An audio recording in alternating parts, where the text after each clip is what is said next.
3, 2, 1, go!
Three, two, one, go!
Three, two, one, go!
Three, two, one, go!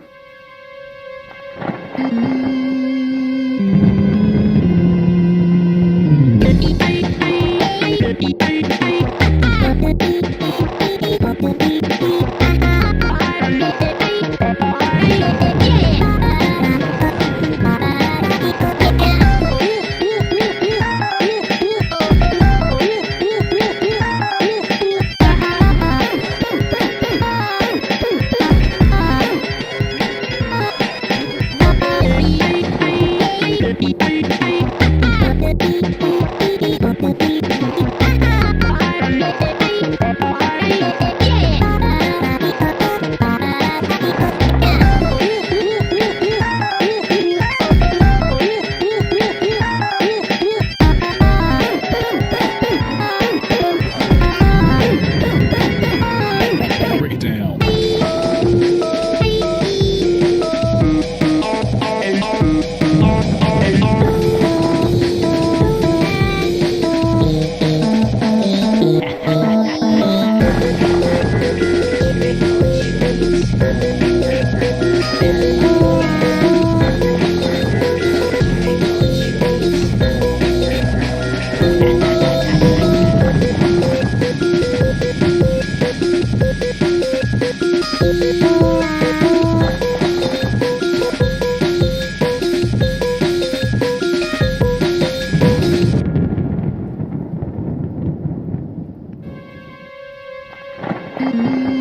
Three, two, one, go!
Three, two, one, go!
2, 1, go!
Whip it.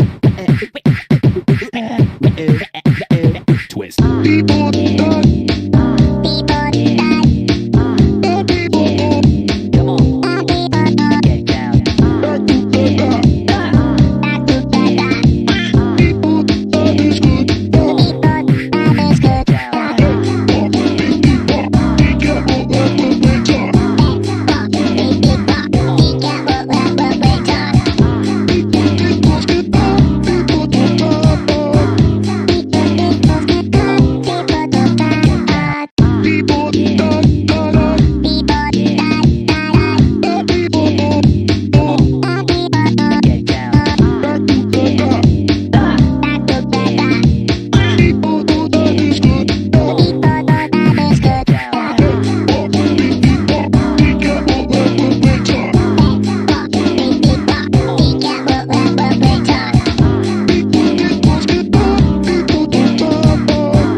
Three, two, one, go!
Despite the immense popularity of Super Mario 64 speedrunning, there is a comparatively small amount of people running the blindfolded categories, a testament to how difficult blindfolded speedrunning really is.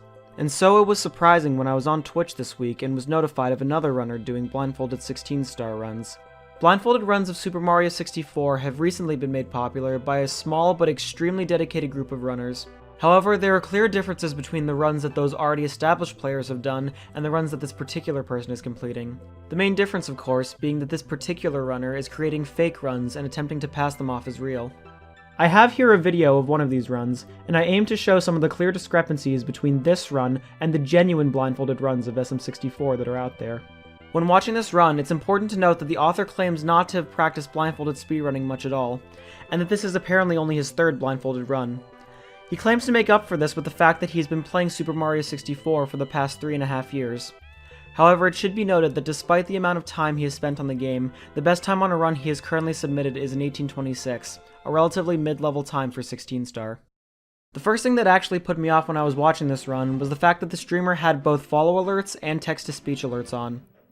Let's go. Thank you for the follow. If you've ever seen a blindfolded speedrun before, you will know that runners pretty much always have these kind of sound alerts turned off.